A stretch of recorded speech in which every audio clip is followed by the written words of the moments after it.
You are Locked On Texas Tech, your daily podcast on the Texas Tech Red Raiders. Part of the Locked On Podcast Network, your team every day. We're going to start this thing off right. Raider!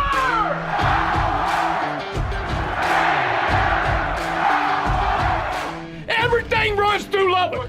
Thanks for joining us again on this special episode of Locked On Texas Tech with the only Chris Level. I'm Casey Cowan.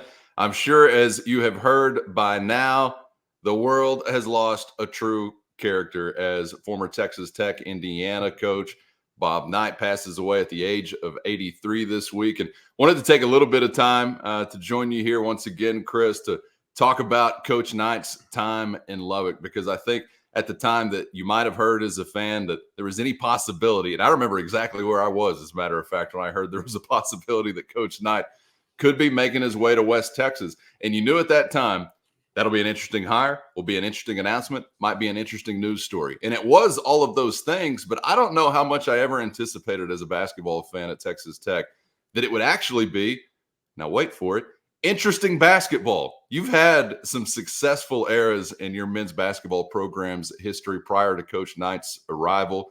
Used to take over Reunion Arena on the reg. I know you were a part of that mob a time or two. But I'm not sure what my expectations were, Chris, when Coach Knight arrived on the scene. But he still had plenty left to give as a basketball coach and actually turned in one of the more entertaining eras of Texas Tech men's basketball. Yeah, I remember attending that press conference when he donned that red sweater, and it was an arena full of people that were excited. And Coach Knight said, "This is the most comfortable." I think something along the lines of, "This is the most comfortable red sweater I've had on in years," which is kind of a shot at Indiana, but also, but I think at the time that it happened, I think Texas Tech was really good for Bob Knight, and I think Bob Knight was really good for Texas Tech. I think it made the basketball program relevant for many, many years, and people will. This is a complex individual to discuss because his legacy is extremely complicated. But we'll focus here on the unbelievable greatness that he was just as a basketball coach, because I think you can make the argument, and I've heard people kind of discuss this and that. I'm not sure if anybody won as much as he did with lesser talent. And part of that is because some of the most talented guys didn't want to go play for him, couldn't handle playing for him. But he squeezed water out of a rock on a lot of teams, and they just won because they move without the ball, they screen, they guard, they do all the things that it's hard to get kids to do a lot of times. And because like you take guys like Ronald Ross and Daryl Dora, Martin Zeno, just so many of that nucleus from those Tech teams, and they run through a wall for this guy. And he wasn't easy. I tell you, like Andre Emmett, I hope they're having a good conversation upstairs recently, because Andre Emmett was one of those guys that, he was an inner city Dallas kind of guy, and he liked he showed up, and it's like he wasn't Bob Knight's kind of guy, okay? And yet there was some rough times, but as it would go on, nobody was really closer, and I thought it was just like, I don't know, that sounded corny, like beautiful to see a kid like kind of go, you know what, I'm going to let this guy jump me and coach me and get all over me, but he's teaching me and learning. It's good for me. And I think that as time goes on from these guys that depart the program, they appreciate what Bob Knight did for them. But you had several NCAA tournament runs. You had people camping out at the arena before that was even a thing. And I don't want to also forget that Bob Knight brought his Hoosiers to open up this arena. Yeah. Grant McCaslin, who coaches you now, was on James Dickey's staff, I believe, at the time when Bob Knight brought his Hoosiers in and wearing those pinstripe warm-up pants and everything. I mean, it's just kind of, I don't know, there was a lot of Lubbock and Texas Tech that I think Bob Knight was good for, and I think Coach Knight really enjoyed his time here before retiring, and I think that 08-09 season. Yeah, spent many years in Lubbock. Still after he was done with basketball, and I don't think.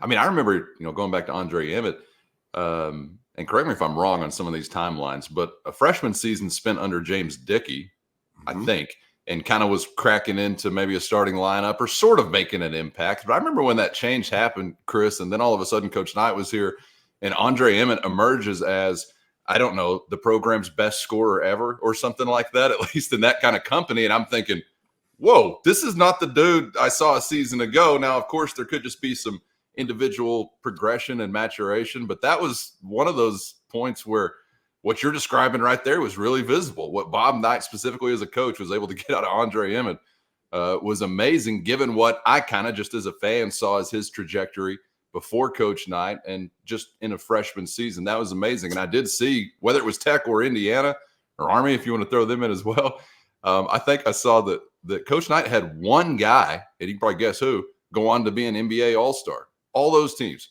one guy, Isaiah Thomas. And you're talking about squeezing water out of a rock.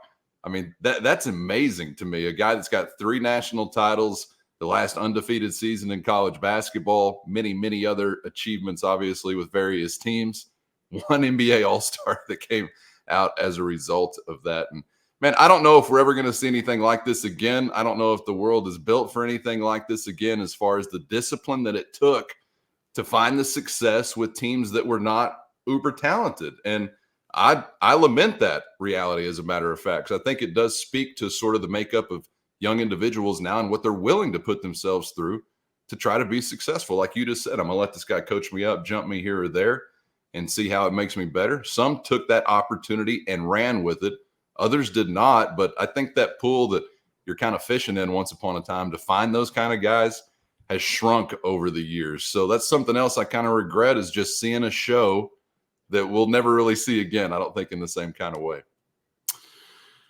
Yeah, I don't agree when he would, put his hands on players. That there were things that he did that you just can't do, and especially now. But I will say this. I wish there was a lot more of the old school and holding people accountable and coaching people hard that Bob Knight was about in today's society, not just in sports, but in life in general. It's like, there's the old saying, man, it's like home plate is 17 inches. It's non-negotiable. It doesn't, move. It's 17 inches wide. And yet I think society sometimes tries to widen that plate or shrink it, depending on what fits their narrative at the time. And Bob Knight, the plate was 17 inches, and he was a big baseball guy. The reason I bring that reference up, like his, you talking about all the accolades and all that. Have you heard the story that he was telling about coaching Jordan in the '84 Olympics? Have you heard that one? Yeah, that's so good. You can Google it if you don't. But the guy was, to sum him up, he was trying to coach the perfect game with a perfect team. Probably deep down knowing that will never be accomplished. But I'm never satisfied with anything that we do, no matter how well we play, how good he played, how well I felt like I coached it. We could never achieve what I was searching for, which was perfection. And and I think that's what probably drove him crazy, but it's also what made him so good at what he did. He was very stubborn. And hard-headed, and he knew the game like, oh man, on a different level. You'd sit around and talk basketball, and you think you kind of know something, and it was embarrassing when you realize quickly, damn man, I don't know anything about the sport compared to the way he sees it, and all that. And that's the truth. I was able to listen to him kind of coach the team and kind of get up on the chalkboard on occasion. And I was like, I felt less about myself after I left, because I'm like, dang man, I thought I kind of semi knew what was going on, but no, he was a teacher and all that. loved hunting and fishing. That's why I think Yeah. Lubbock and West Texas was so good for him too. I saw his son Pat about a year ago in Vegas, who's an NBA scout for I think the Pacers still, and Pat had indicated about a year ago, he's like, yeah, my dad's he's not doing great. But anyway, definitely a legendary figure. Was honored at the football game against TCU with a moment of silence, and rightfully so. And Yeah. Anyway, I just thought it was that at the time that all that happened, man, we all bought in. But I thought it was really good for the man and really good for the university at the time. And sometimes that's what's needed. And it wasn't without controversy. Sure. We can all remember some of those times, but those sold out crowds, those wins over Kansas and A&M and Texas and the NCAA tournament, runs that you had and appearances. Yeah, man, sign me up. It was awesome. And the men he produced Yes. after their time was done is probably the greatest achievement, but also the one that goes least reported. Ask Daryl Dora about that impact, and I think you would hear that from him and many, many, many others. And who among us is not put on edge and, I don't know, made just a little antsy when you got to eat salad? So I think we can all kind of identify with that possibly. But, yeah, he showed us a lot of what to do, a lot of what not to do. And I think both of those things are very valuable to anybody that's paying attention. And I know he's said it before, and I think there's so much truth in this. In sports or in life, you can win and not succeed, and you can lose and not fail. And I think if you understand those things, you're really going to be touching on something that is a deeply rooted truth, whether we're talking about between the lines or outside the lines. So we'll only say thanks to Bob Knight for the time that he spent here in Lubbock and what he was able to share with this fan base. Would love to hear from you in the YouTube comments, any memories you have about the Generals' time in the LBK. Chris, thanks for a little extra of your time to remember Coach Knight, man. Appreciate it. And we'll be back once again on the other side of the weekend.